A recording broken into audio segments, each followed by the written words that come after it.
Air India വിമാനത്തിന് bomb ഭീഷണി. വിമാനം തായ്ലൻഡിൽ അടിയന്തര ലാൻഡിംഗ് നടത്തി. ഫുക്കറ്റിൽ നിന്ന് ഡൽഹിയിലേക്കുള്ള എയർ ഇന്ത്യ വിമാനത്തിനാണ് ഭീഷണി സന്ദേശം ലഭിച്ചത്. യാത്രക്കാർ സുരക്ഷിതർ. ഭീഷണി സന്ദേശം കണ്ടെത്തിയത് വിമാനത്തിന്റെ ശുചിമുറിയിൽ നിന്ന്. യാത്ര തിരിച്ച് 20 മിനിറ്റിനുള്ളിലാണ് ഭീഷണി സന്ദേശം കണ്ടെത്തിയത്. ഫുക്കറ്റിൽ വിമാനം തിരിച്ചിറക്കി. തായ്ലൻഡിലെ ഫുക്കറ്റിൽ നിന്ന് ഡൽഹിയിലേക്ക് പോകുകയായിരുന്ന എയർ ഇന്ത്യ വിമാനത്തിന് ബോംബ് ഭീഷണി ലഭിച്ചതിനെ തുടർന്ന് വെള്ളിയാഴ്ച അടിയന്തര ലാൻഡിംഗ് ആവശ്യപ്പെട്ടതായി ഫുക്കറ്റ് വിമാനത്താവള ഉദ്യോഗസ്ഥർ അറിയിച്ചതായി റോയിട്ടേഴ്സ് റിപ്പോർട്ട് ചെയ്തു. യാത്രക്കാരെ AI-379 എന്ന വിമാനത്തിൽ നിന്ന് പുറത്തിറക്കിയതായി തായ്ലൻഡ് വിമാനത്താവള ഉദ്യോഗസ്ഥൻ പറഞ്ഞു.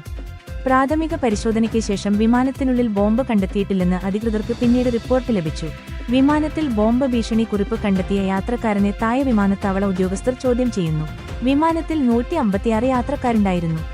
ഫുക്കറ്റ് വിമാനത്താവളത്തിൽ നിന്ന് ഇന്ത്യൻ തലസ്ഥാനത്തേക്ക് പറന്നുയർന്ന വിമാനമാണ് അടിയന്തര ലാൻഡിംഗ് നടത്തിയത്. News desk ZPO news.